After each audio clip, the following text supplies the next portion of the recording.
Bharat Ratna doctor Bhimrao Ambedkar को कोटि कोटि नमन। ये कार्यक्रम डॉक्टर भीमराव अंबेडकर के जीवन पर आधारित है, जहां भारत की जनता के प्रति उनके योगदानों को पूरी सजगता से चित्रित और रेखांकित करने का प्रयास है। कार्यक्रम में दिखाई गई घटनाएं लब्ध पुस्तकों से ली गई हैं। इस कार्यक्रम के जरिए चैनल की ओर से एक विश्वसनीय, सजग और सकारात्मक प्रयास है कि डॉक्टर बाबा साहेब भीमराव अंबेडकर के जीवन की संघर्ष यात्रा एवं गौरव गाथा पूरे आदर के साथ घर घर पहुंचे और उनके योगदानों से सभी संपूर्णता में परिचित और आह्लादित हों। वैसे शिशुपाल जी, मैं और आप और हम दोनों एक जैसे हो गए। वो कैसे? भीम भैया की प्रेरणा से मैंने पढ़ना शुरू किया था और आज आप पढ़ना शुरू कर रहे हो, तो इस हिसाब से हम दोनों की शिक्षा की राह की शुरुआत एक जैसी हो गई। भीम भैया से प्रेरित हो गए। और आपको पता है भीम भैया कहाँ गए? कहाँ गया है मुझे क्या पता। कलम लाने।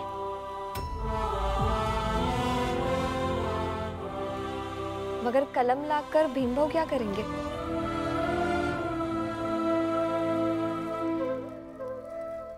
उपहार दूंगा।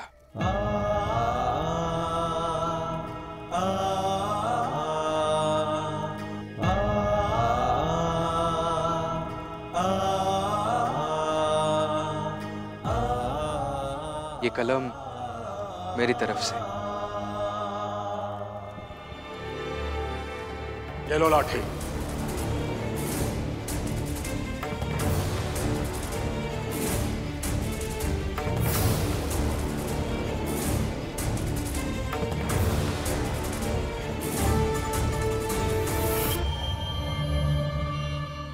इसे अपना दोस्त बनाओ शिशुपाल।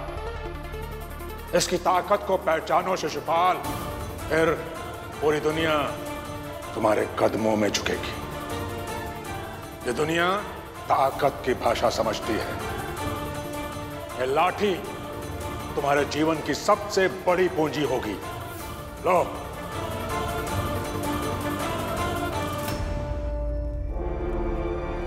व्यक्ति को अक्सर जीवन में कलम और लाठी के बीच में से एक को चुनना होता है, और ये चुनाव व्यक्ति का भविष्य तय करता है, समाज बनाता है।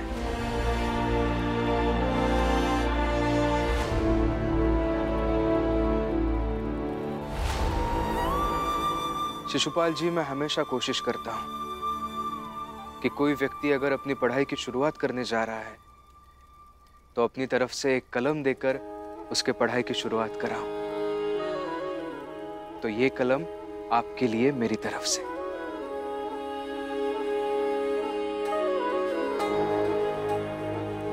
ये कलम लीजिए शिशुपाल जी, पढ़ाई कीजिए और जीवन भर पढ़ते रहिए।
पढ़ूंगा भीम। साहेब मेरे भीमराव, साहेब मेरे भीमराव, साहेब शुक्रिया।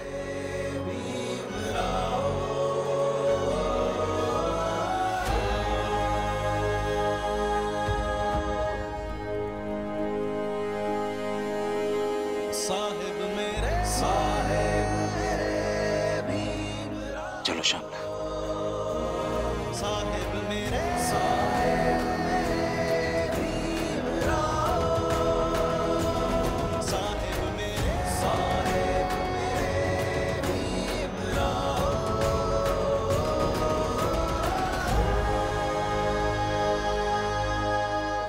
भीम बेटा,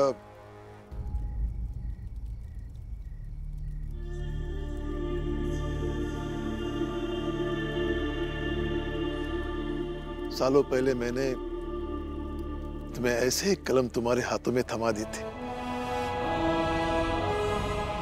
और आज तुमने किसी और के हाथों में थमा दी,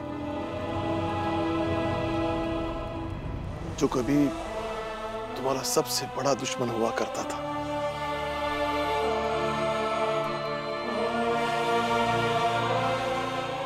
ये देखकर अच्छा लगा और विश्वास हुआ कि संसार की हर ताकत, फिर चाहे वो पैसे की ताकत हो, पद की ताकत हो या रुतबे की ताकत हो, ये सब है ना दुश्मनी बढ़ाती है, लेकिन कलम और शिक्षा की ताकत दुश्मनी मिटाती है। शाबाश बेटा, शाबाश।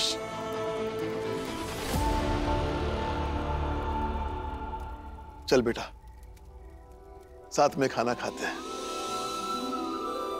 फक्र होने पर एक बाप अपने होनहार बेटे के साथ खाना खाए, ये पल बहुत मजेदार होता है, यादगार होता है। चल खाना खाते।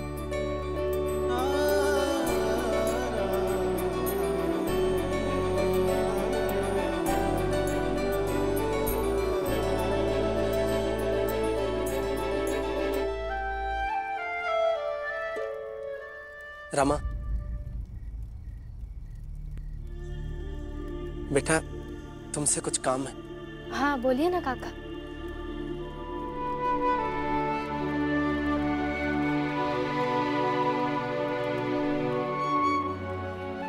ये कुछ पैसे हैं, मेरी पहली कमाई के, इसे तुम रख लो। इसका मैं क्या करूंगी? बेटा याद है ना तुम्हें, एक बार तुमने कहा था तुम मेरी बेटी की तरह हो, तो वर्षों बाद ये बाप पैसे कमाना शुरू किया है, तो उसकी पहली कमाई पर सबसे पहला हक किसका होगा? बेटी का ही ना। लो रख लो। लेकिन आपको भी तो अभी अपनी बहुत सारी जरूरतें पूरी करनी है। हाँ है जरूरतें, लेकिन उससे क्या? जब तुमने मुझे यहाँ रखा था, मुझसे रिश्ता जोड़ा था, तब तुम्हारे पास भी बहुत सारी जरूरतें रही होंगी ना, पर तब तुमने नहीं देखा, तो अब मैं क्यों देखूं? और वैसे भी रमा, बरसों पहले मेरे सारे रिश्ते टूट गए थे। अकेले रहते रहते इंसान से पत्थर बन गया था। फिर एक दिन तुम आई और तुमने कहा कि मैं तुम्हारा बाबा हूं और तुम मेरी बेटी हो। मैं फिर पत्थर से इंसान बन गया। तो इसे तुम पत्थर से इंसान बनाने का शुल्क समझकर रख लो, बाप का दिया हुआ पैसा समझकर रख लो, मेरा आशीर्वाद समझकर रख लो, अपना हक समझकर रख लो, और चाहो तो भीम के एहसान का बदला समझकर रख लो, रख लो, बस रख लो। लो बेटा, रख लो। प्रेम न बारी उपजे, प्रेम न हाट बिकाय, राजा प्रजा जो ही रुचे, सिस देहि ले जा। ऐसे ही मेरी बेटी हाथ आगे बढ़ाकर पैसे लेती थी, आज तुम ले रही।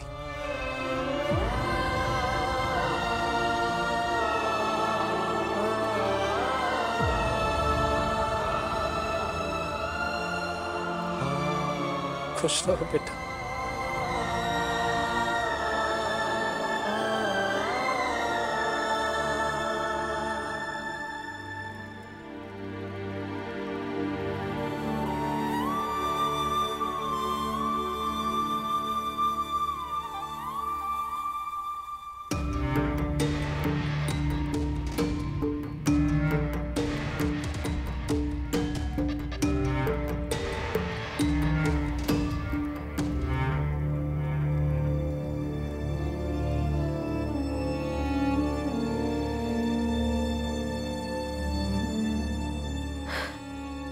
सही कहता है,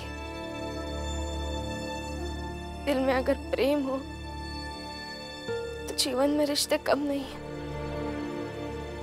बहुत है।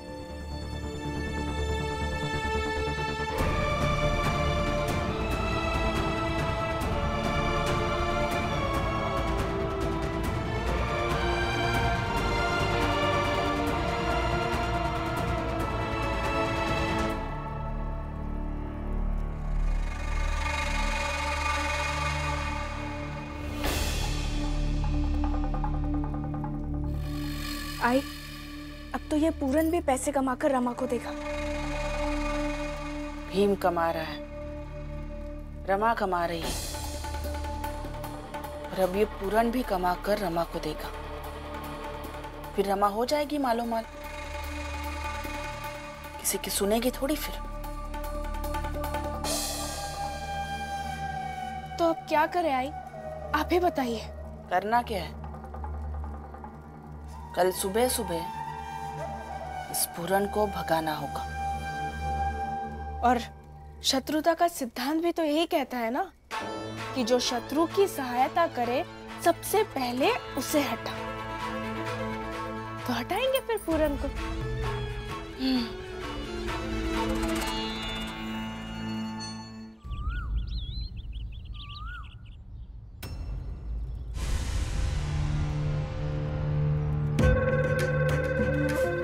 करुणा, हो जा शुरू। आई, मुझे तो बहुत डर लग रहा है, ये भीम रमा के चक्कर में सारे अच्छे घर में रहने वाले लोगों के बेटे झोपड़ी में ना पहुंच जाए, और एक दिन उनके समाज के लोग आकर हमें ना कोसे इस बात के लिए कि भीम रमा ने सबका घर बर्बाद कर दिया। कैसी बातें कर रही हैं आप दोनों? ऐसे इल्जाम लगाना गलत है। अच्छा,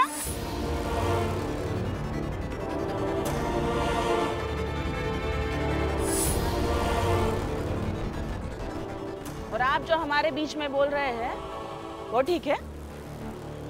देखिए, ये चाल वाले आपको जो माने, हमारे घर वाले आपको जो माने, मगर हम आपको अपना नहीं मानते और कभी मानेंगे भी नहीं। और ये दूध लेकर आइएगा तो क्या आपको अधिकार हो जाएगा? आप हमारे बीच में कुछ भी बोलेंगे? ऐसा मैंने कब कहा? बल्कि मैं तो इसलिए दूध ले आया कि रामजी भाऊ लाने जाते। नहीं चाहिए फिर आपका लाया हुआ दूध।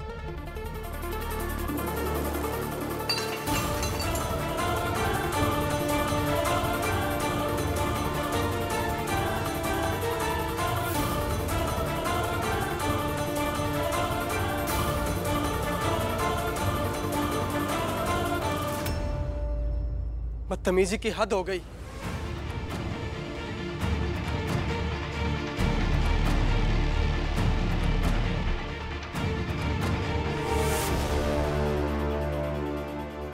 ये क्या है ये सब? क्या हुआ? नौकरी मिल गई है इन्हें, अब इन्हें निकाल दो यहाँ से। इन्हें कहो कि यहाँ से चले जाए।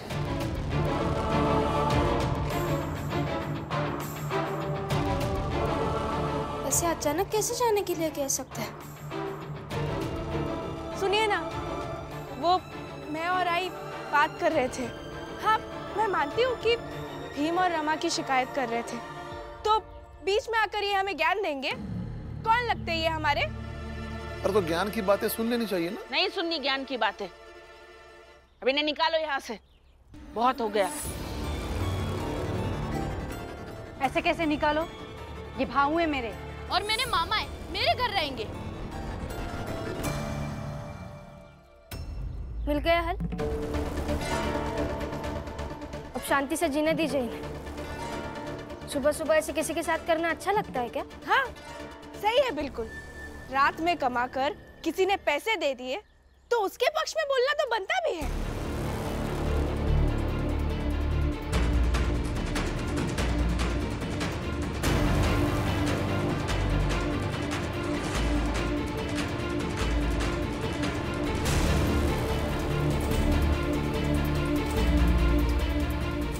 आपने बस इतना देखा कि उन्होंने पैसे दिए मुझे। आपने ये नहीं देखा कि उनका प्रेम था। ये प्रेम सने गया तेल लेने है। हम सब चाल वाले ही चाहत है कि ये पूरन यहाँ से चला जाए, और हम सब चाहते हैं कि पूरन भाऊ यहाँ से कहीं भी नहीं जाए।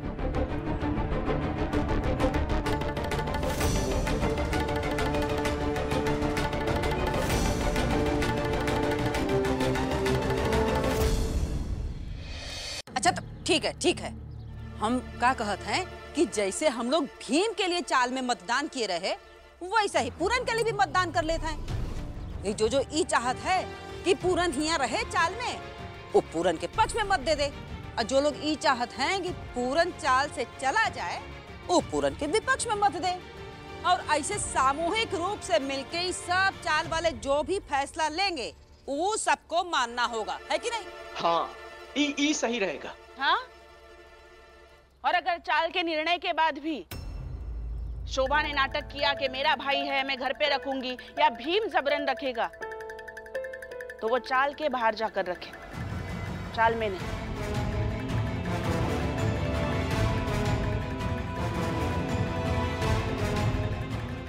बिल्कुल सही कहा जीजाबाई ने। अगर इसके बाद भी किसी को समस्या है तो हम इसकी शिकायत बंबई महानगर पालिका में कर सकते हैं। तो शाम तक का समय देते हैं, उसके बाद इन्हें चाल से बाहर निकाल दिया जाए।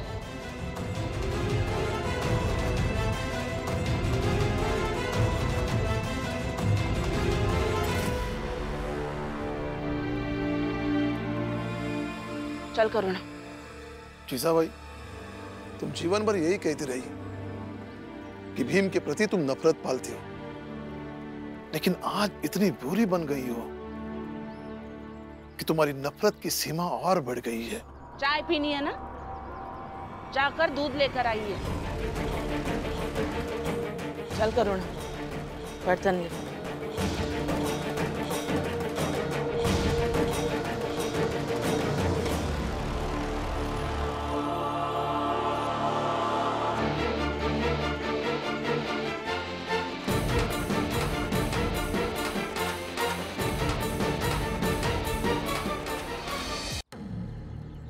भीम, रमा गुस्से में अंदर गई, जाकर रोको उसे, कहीं कुछ उल्टा सीधा ना कर दे।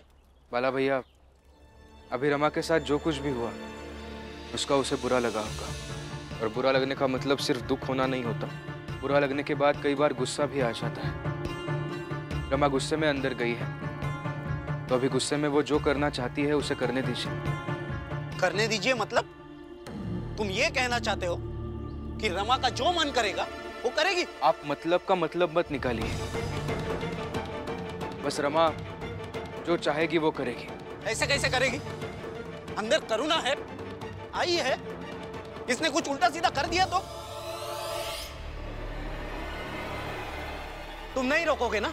तो मैं रोकूंगा। बाला भैया,